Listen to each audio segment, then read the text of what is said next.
Hey, welcome into Views from the 50. This is an NFL podcast brought to you by the Social Frequency Network.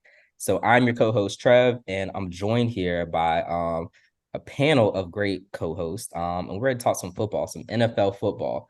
So first up, I've got our guy Boss Man Gat. We've got Hefe, and we've got Tommy Grand in the building with us.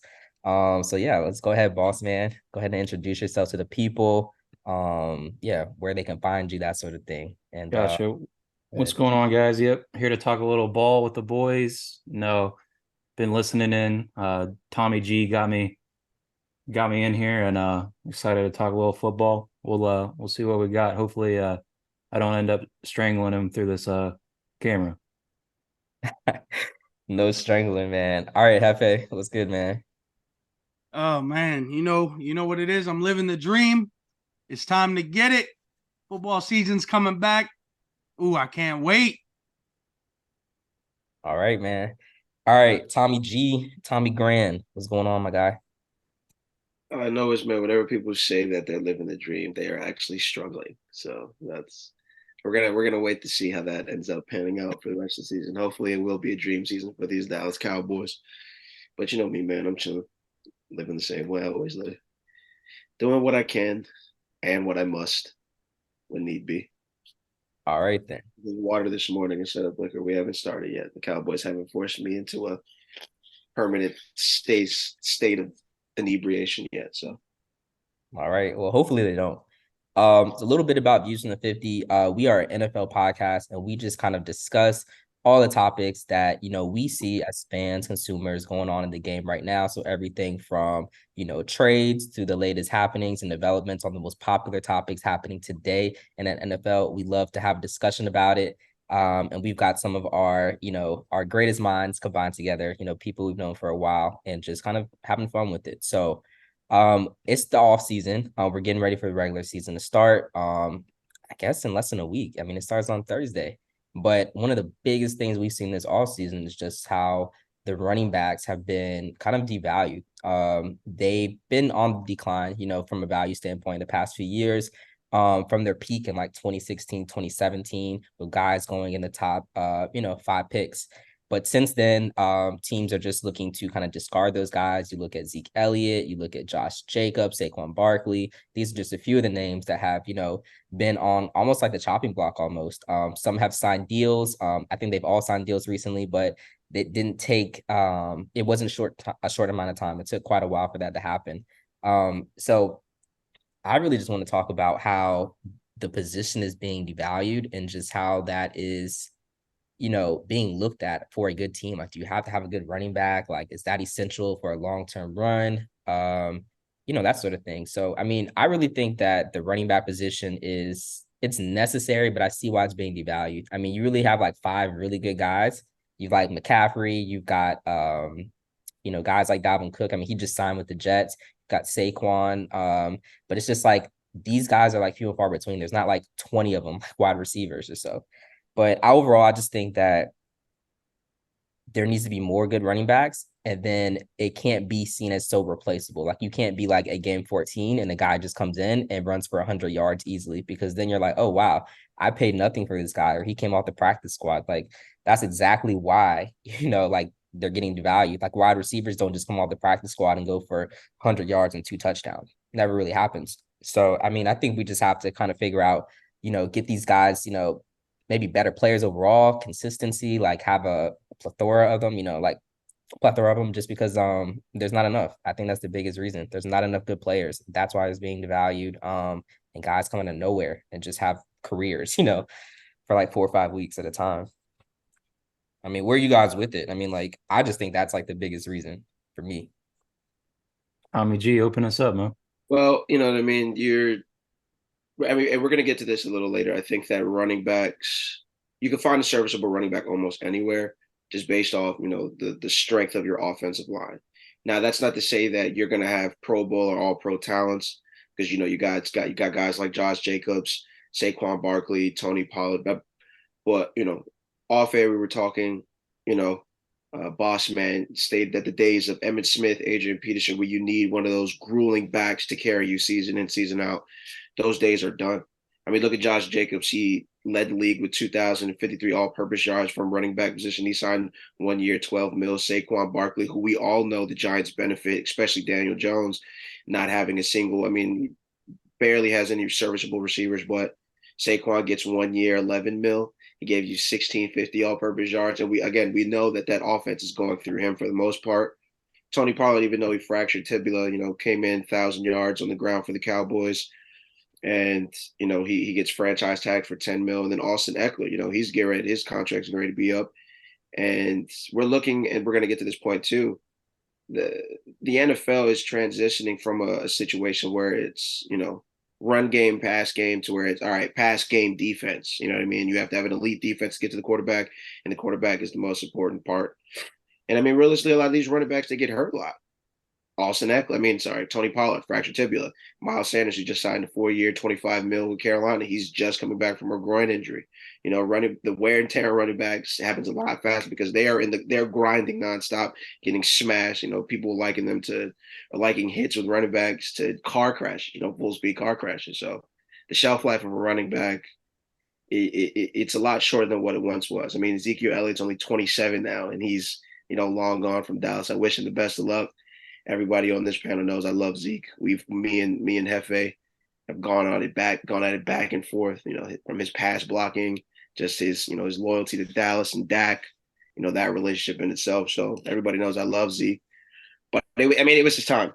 It's his time, and we just have to accept that. Running backs, even though I'm a little bit biased because I was younger, I love the position. You know what I mean? It's easier to find a serviceable running back that can get you over the top or get you over the hump, as you said, Trev. They'll have a couple weeks where they're shining bright, but if those couple weeks happen at the right time in the season, you get a Super Bowl, and then you just move on to the next, man. Yeah, you said Austin Eckler, and that kind of made me think about how this dude was undrafted, and now he's like one of the top, if not the top running back in fantasy football this year. He is obviously looking for a deal. He was super productive last year, but that doesn't matter. They're looking at it like, dude, you're going to break down. You cannot keep this up, and we don't want to pay you money with no production. You know what I'm saying? And I'm just like, I get that. But it's like, dude was so good. How many players were so good last year and they got paid this year still? Like that's a big disparity because a big part of his game is catching the ball, not just running between the tackles. I mean, if he was a first round pick, is he getting paid? Not by the that's Chargers. the thing. He got paid technically. If you ask his manager, he got paid because the first round pick in the NFL, they get a certain amount of guaranteed money. Like they get a lot of money up front, and also they have the option year. Where if you in second round, you could be number 33, pick number 33. You're gonna get that 4-year deal. You'll be up for a contract renewal quicker, but you're not gonna be able to get all that money up front necessarily. So they say the conversation about that is like, cool. You paid him a lot the first year. Jonathan Taylor got paid a lot of money, I'm sure. Was he a first round or second round? I think he was like right in between, was he? I can't remember. I think he was a second round pick. Yeah, I think he was a second round pick. But if you look at Barkley, obviously a first round pick. I mean, they were able to kind of play with that a little bit just because of he got paid. Taylor was a second round pick. He was a second round. That's right. That's the thing. Like we're also we're not drafting running backs in the first round anymore. I mean, granted, Bijan Robinson just got drafted, so we'll see how that pans out. But it's you can find a running back anywhere, man. You can find a running back anywhere, and then this coming off season, we got a bunch of Derrick Henry free agent, Josh Jacobs free agent, Tony Pollard, Saquon Barkley, Dalvin Cook, Austin Eckler, Cordell Patterson. So it's a lot of free agents. We can if they don't re-sign, we can figure out what's going on, man. A lot of pieces can move around. I like how you slide in Cordell Patterson there at the end. Hey, man. Is that what we're calling him now? He's a hybrid player. I think running backs, if they want to get that money, they have to be considered hybrid players. They have to take a certain number of like snaps out wide. That's how you solve the problem. Was that like back in the Le'Veon Bell when he was trying to get paid? He was like, I give you the production as a RB1 and a wide receiver too. He wasn't wrong if you played PPR like fantasy. So yeah, that's great. That's great in fantasy football, but But look, people play fantasy football. That's a big driver of I think a lot of the people watching the NFL and putting money on it. So there you go.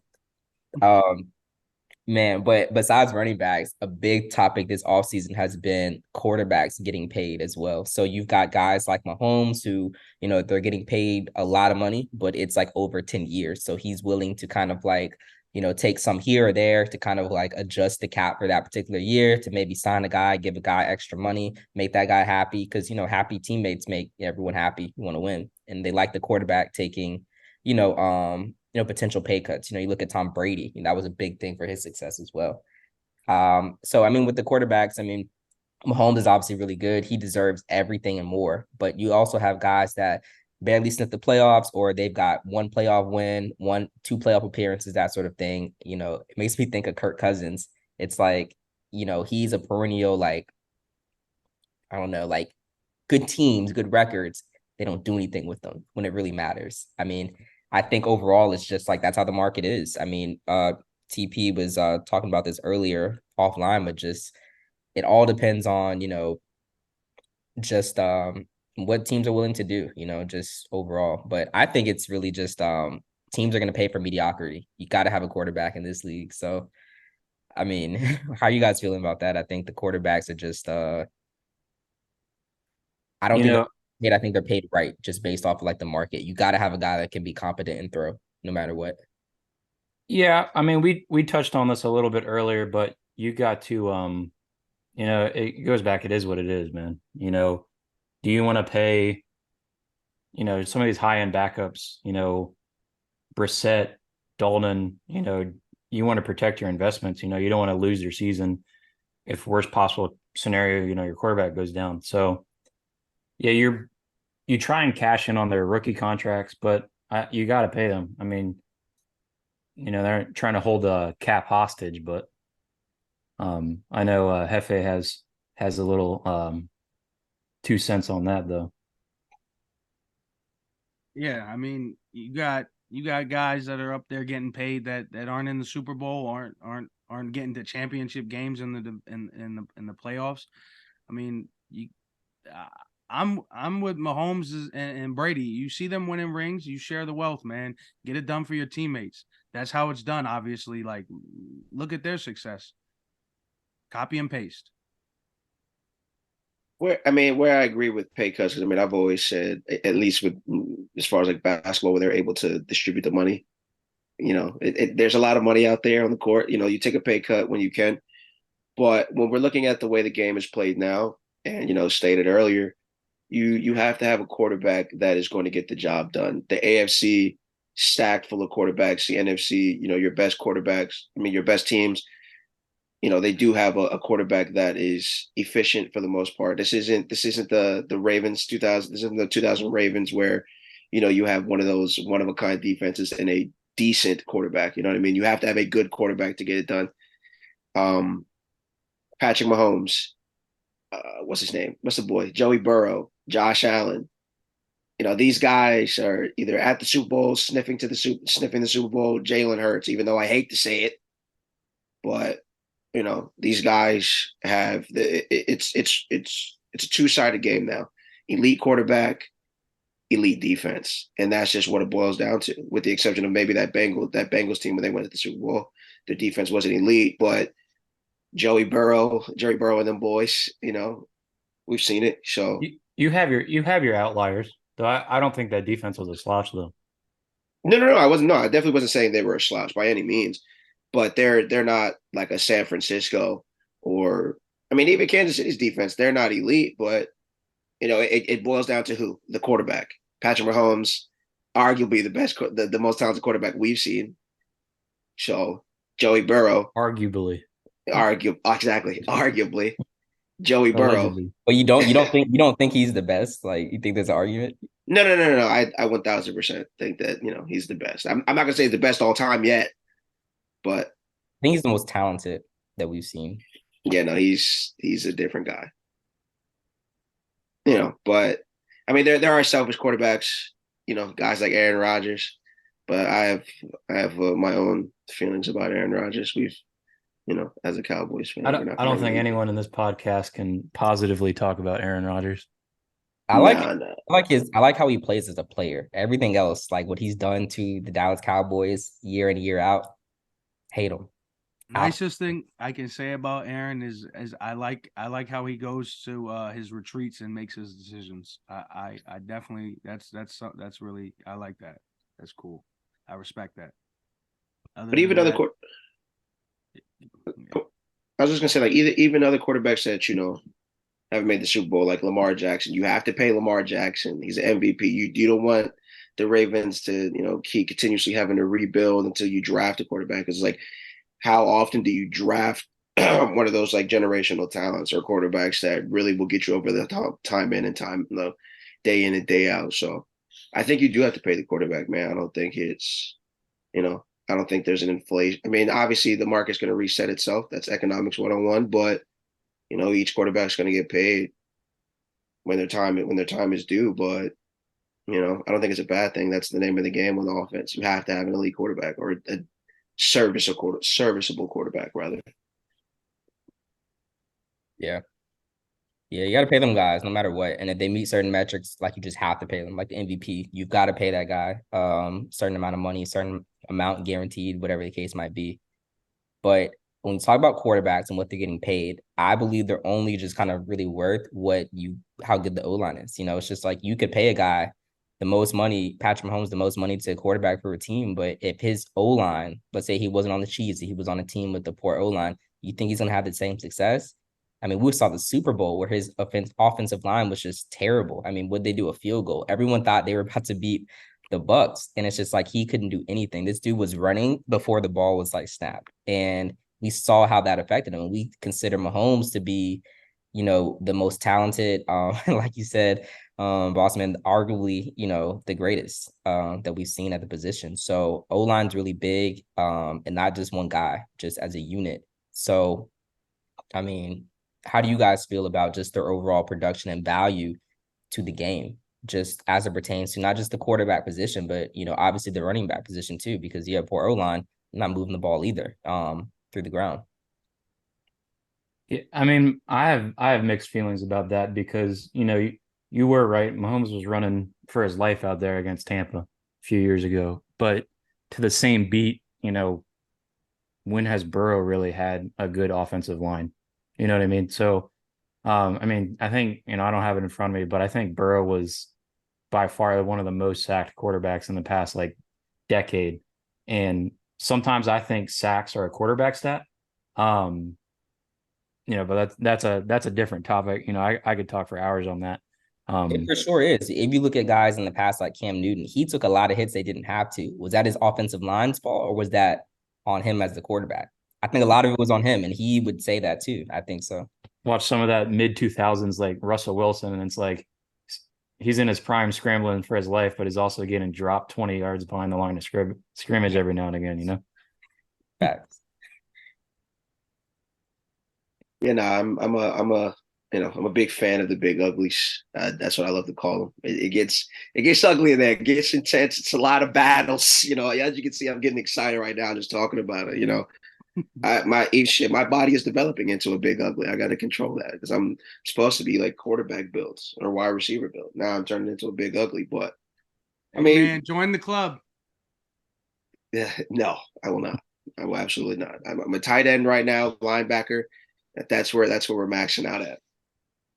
But we have to look at Pro Football Focus. Look at the offensive lines that have been the most successful. The Philadelphia Eagles went to the Super Bowl. They're number 1. Kansas City ranked number 3. The Dallas Cowboys are ranked number 6. Obviously, we're going to talk about them, but we obviously see a difference. Bossman mentioned that earlier. Terrence Steele went down. Or he mentioned it off the air. Terrence Steele goes down. Cowboys are shuffling to put somebody, replace that guy. Couldn't move the ball. And then Zach Martin goes down, and we see what happens there, especially in San Francisco. So, but a large or one of the really strong pieces of support for the offensive line, being very important. The Detroit Lions, man, they finally were able to get a quarterback in Jared Goff. When Jared Goff was over with the Rams, he's getting sacked here, there, everywhere. Now he goes to Detroit. Detroit's ranked number 5, and we see the resurgence of that offense. Obviously, you have Dan Campbell. You got guys like Amon St. Brown. They had DeAndre Swift in that running back room. But, that offensive line doesn't get talked about enough. You got guys like Vaitai We don't even know anybody on that offensive line, and yet we see the Detroit Lions. Everybody's like, oh, Dan Campbell, Jared Goff, but who's keeping in the running backs? But who's opening up these lanes for these guys to run through? Who's giving Jared Goff time to find Amon-Ra St. Brown? You know what I mean? The offensive line is a pivotal piece. What are you gonna say? Well, no, I was gonna say you're like, who are these guys on the Lions? But they invested, in free agency and the draft. They went out, they got Sewell early. Taylor Decker's been there for a while. Ragnow, that offensive line ain't no slouch. I think they could win that division, the Lions. I wouldn't be surprised if they won the division. Like everyone says, oh, the Vikings won, they won 12, 13 games. I think they could, I think the Lions could somehow stop that. And they're not like, that into themselves either. From how their coach is, like they're not like, oh, we've got all these pieces. No, they're not even talking about that. They're just. I mean, and if you look at that run that they had towards the end of the season, I mean, they could easily win over 10 games this season. All threw for like 15 touchdowns and 0 interceptions on like, I guess the last quarter or something of the season. Like that's crazy. Like they just figured it out as a team, what they needed to do. But if you ever have an argument with someone and you want to talk about how important coaching is, I think you look at Detroit and Jacksonville last year. Look at the turnaround that those teams have had. There's memes out there all the time. It's like, if the world went into a zombie apocalypse, who are we going to have lead, everyone? And it's a toss up between Mike Tomlin and Dan Campbell. Like that team out there will run through a brick wall for that guy. And Dan Campbell has the Detroit Lions that entire city charged up. Yeah, double fist in his fucking coffee and shit. Exactly. Everyone there is dialed in. They're locked in, but no. Honestly though, football is won in the trenches though with the line. So I think the line is definitely 100% important. Without that line, the quarterback I don't think will really be much. Although I will say shout out Joe Burrow because man, he made it all the way to the Super Bowl with a terrible offensive line. I don't know how he did it, but he did it. But outside of that, I mean, there's always an exception to every rule.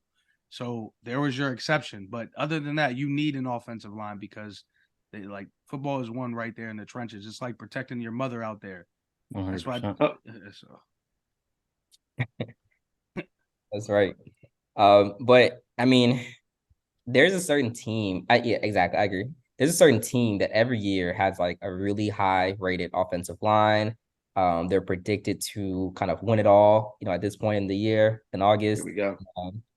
Man, we're talking about the team, the Dallas Cowboys. They just are, perennial like favorites, in August, of course. We all hear this. They're predicted to win the Super Bowl, or at least they're a top 10 team. And then they always talk about their offensive line. They've got these great pieces. They have great individual pieces. I think as a unit is where they're lacking. And that's where you see some of the discrepancies where you're like, oh, I thought they were so good. I thought they had this and that. I mean, I thought they were going to the Super Bowl. So when we talk about the Cowboys, we really have to think about how people think they're going to win at this point in the year based off of all these offseason moves. And they've made draft moves, offseason moves that, contribute, in my opinion, to winning. But I just think that America's team, as they call it, is not a top 10 team when they say they're going to win the Super Bowl. I don't think they're there. I think talent-wise, they have the pieces, but I don't think that they are just kind of there overall from a quarterback standpoint a little bit. Just, Dak has amazing stats. He has amazing win record, but I don't think he has shown in the playoffs. He hasn't put together that really great game in the playoffs. I think the greatest game I've seen him play in the playoffs was probably the Green Bay game in his rookie year. That was one of my favorite games. Obviously, we lost that one, but I mean, it was just off an unreal pass and throw by Aaron Rodgers, the guy that we love to hate, and a field goal, at the end. If not for that, I think, Dallas, I mean, they played really good. Dak played amazing. But I mean, the Cowboys overall, it's always something. It's always, oh, Zeke suspended. Now Zeke's not on the team. One of our offensive line men went down, and that caused us, communication issues. Dak got hurt. He started, playing terrible in the second half of the season.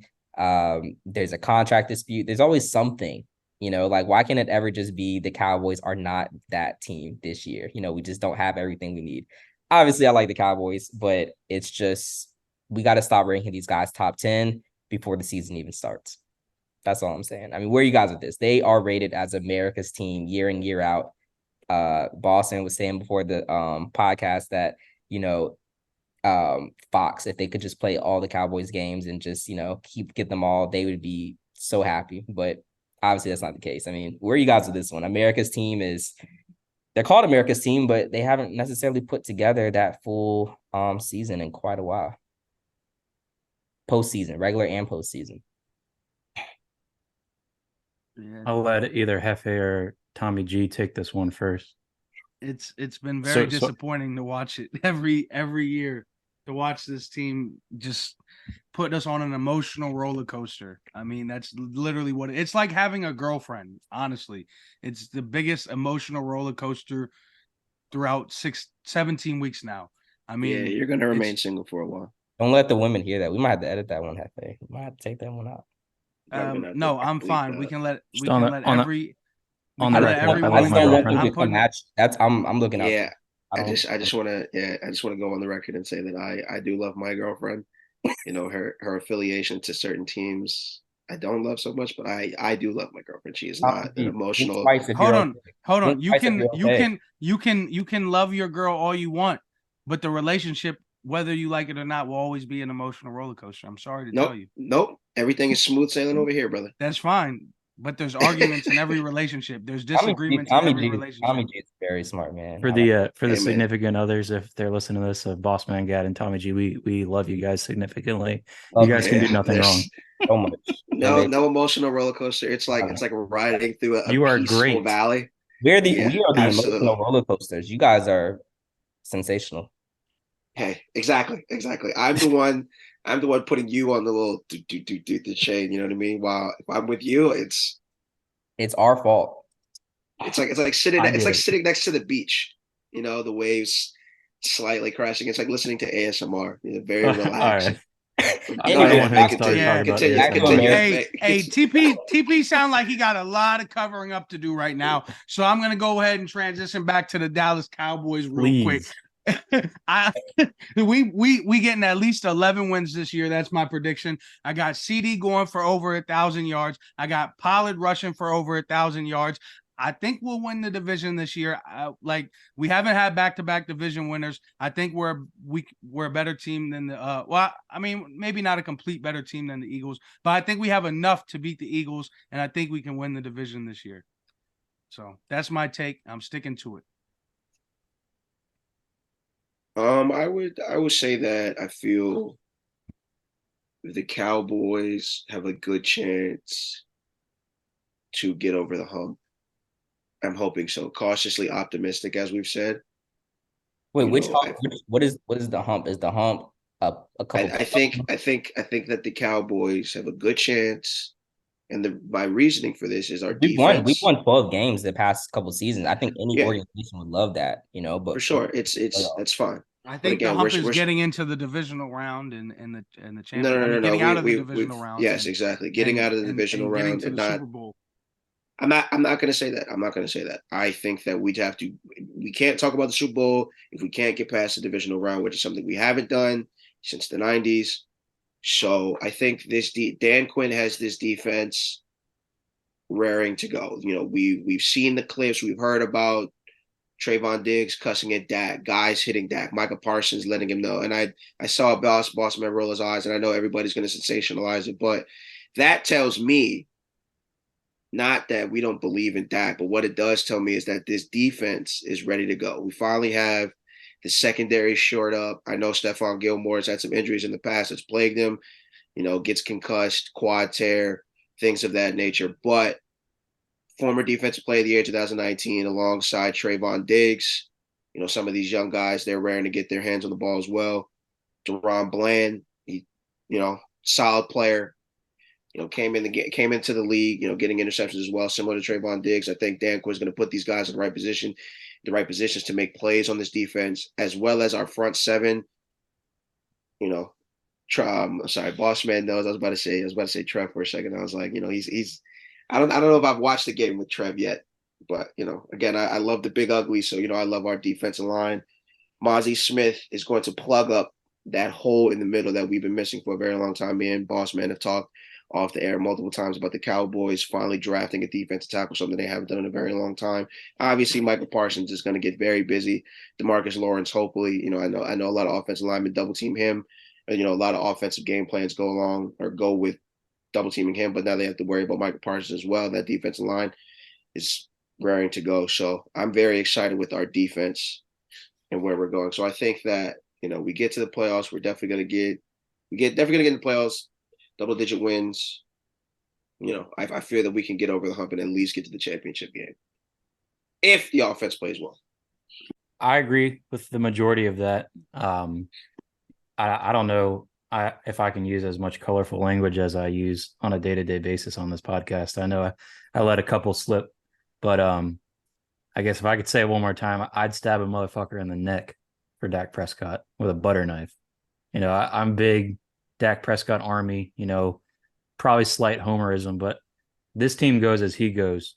And when he goes out, I think this team loses its heart. So he has his faults, but I think he's the guy who can lead us to the postseason. So for a successful season, yeah, I would like them to go past the divisional round, but I don't think we can shortcome. He put Brady in the grave. I think we can all think that the legacy of Brady's finally over. He led that team 5 touchdowns. So, yeah, I cautiously optimistic is the phrase of this offseason. So I think that I like their odds, and I like the acquisitions they made. I like the coaching and the coaching upgrades on the offensive line. I think they're going to try and switch to a more zone scheme instead of man. So I'm excited. I mean, I got to be careful with what I say, but I am excited. Yeah, I agree with all you guys. I mean, I think our offseason additions have been so awesome. I mean, Brandon Cooks, that has been not as talked about, acquisition, but I mean, this dude was still, 1,000-yard receiver. It's just, I think his biggest thing was, I think he'd been dealing with concussions, things like that. But I mean, I think that's awesome. I think it just kind of helps Michael Gallup, who should be really healthy at this point from that ACL tear. It helps CeeDee Lamb. So I think we're look out for Tolbert. Oh, look out for Tolbert. Second year. Okay. Yeah, I just wanted to bring those couple things up just because it's not talked about. It happened earlier in the offseason. But yeah, I think Dallas, like I said, the theme is cautiously optimistic, as it always is with this group, but we'll see what happens. We will see how things go. I definitely like 10 wins at least. So yeah. Cautiously optimistic is the theme. Yeah, that's going to be the title of this week. Right. Cautiously optimistic. That's right. But yeah, Tommy G, you can go first. No, I wasn't even going to say anything. I was just looking at the schedule right now. I mean, we should beat the Giants. Aaron Rodgers with the Jets. The Jets team they're young, they're exciting. Aaron Rodgers is just that's his thing. It don't matter what jersey he has on. I think he's just. I know, and he kind of got Dallas's number to be. I think trying to be as not a fan of the Cowboys or the Jets. I think that was the New York team they should have opened up with. For sure, the Jets. I think that would have been better production. Oh, 100%. Yeah, but they're coming to Dallas. That's Aaron Rodgers loves playing at Dallas. I don't know what it is. So I'm just looking at it right. Oh, we got the 49ers too. Here we go. Yep. Because San Francisco has big brothered us one too many times, and I'm tired of it. We're tired of that. We're sick of that. But that is it for this episode of Views from the 50. Check us out as we will be putting out new episodes weekly. Views from the 50 is part of the Social Frequency Network, so check out our other podcasts on this network. But until the next episode, we will see you later, and hopefully it'll be a good NFL season. So until then, that's it.